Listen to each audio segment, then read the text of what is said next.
We are talking about Principle 4 in intuitive eating today. That is challenging the food police. And Principle 4 really builds on Principle 3, which is about making peace with food, really understanding, detecting, and overcoming food rules, right? I should, I shouldn't, this is healthy, this is unhealthy, this is good, this is bad. But challenging the food police is about recognizing thought patterns and the way that food rules can get swept into a whole belief system. And that can feel sometimes a lot harder to rewrite or reprogram as opposed to working on the idea that one particular food is good or bad for you. So let's dive in and you can tell me if any of these thoughts sound familiar to you.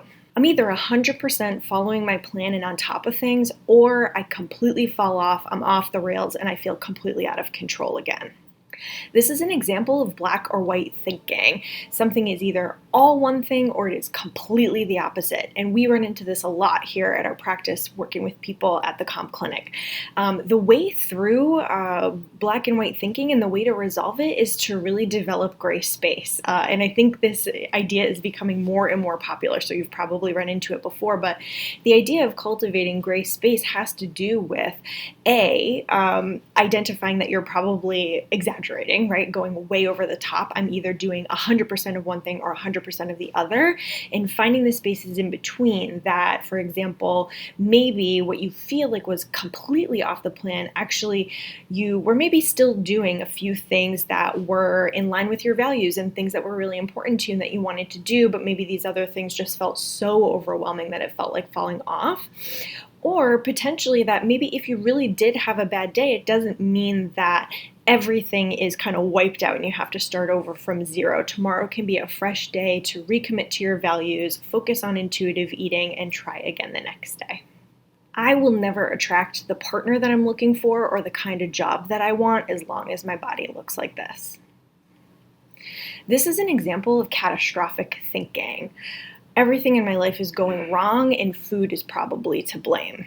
And there are two ways through catastrophic thinking. The first is really grounding yourself into the present moment and recognizing no one particular meal or no action that I'm going to do in the next 4, 8, 12 hours is going to have any kind of tangible bearing on some of those larger life goals, finding a partner, getting a job, etc. So ground yourself in the present moment and remind yourself that your next meal isn't necessarily going to result in the demise of those things. The larger piece of getting through catastrophic thinking is offering yourself a lot of self-compassion and identifying that no matter how you feel in your body, what you're up against and what you're holding yourself accountable for are some of the hardest things that we have to do in life.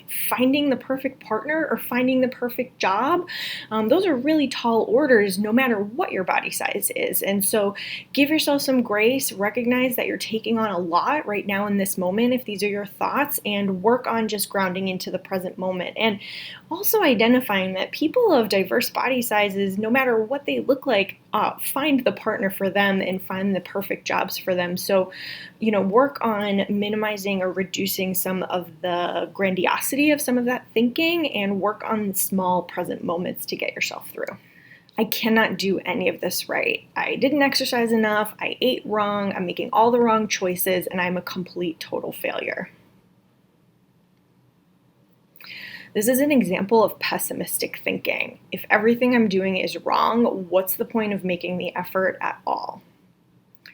The way through and to resolve pessimistic thinking is really focusing in on small wins, really looking back through the day when you feel like you really let yourself down in some way, looking back through the day, looking back through the week, and searching for the moments where you really found that you were able to anchor into your values, eat the way that you wanted to eat, have the relationship with food in your body that you wanted to have, and acknowledge that even though those moments feel quite small and maybe, not what you hoped that they would feel or produce the type of feeling that you want to feel after that, they're creating this constellation of a bigger movement and a bigger moment in your life. So work on pessimistic thinking by remembering the small wins, getting yourself through, and acknowledging that a lot of times the biggest goals that we have in life are accomplished by putting a bunch of tiny moments together. So look for those moments and celebrate yourself. So we have only covered a small part of some of the belief systems that can take hold that are a part of what we think of as the food police in intuitive eating. So I hope some of these things that we've gone through can help you get through whatever it is that you might be dealing with or what has resonated here today for you. Number one, look for the gray. Number two, give yourself self-compassion and really notice when you're catastrophizing.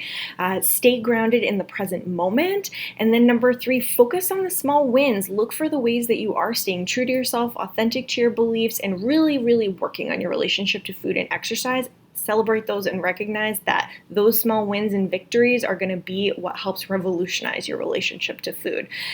Leave your thoughts, feelings, comments, opinions, concerns in the comments below. I'm happy to respond, and we will see you for a breakout session for Principle 4, which has specifically to do with perfectionism. Stay tuned.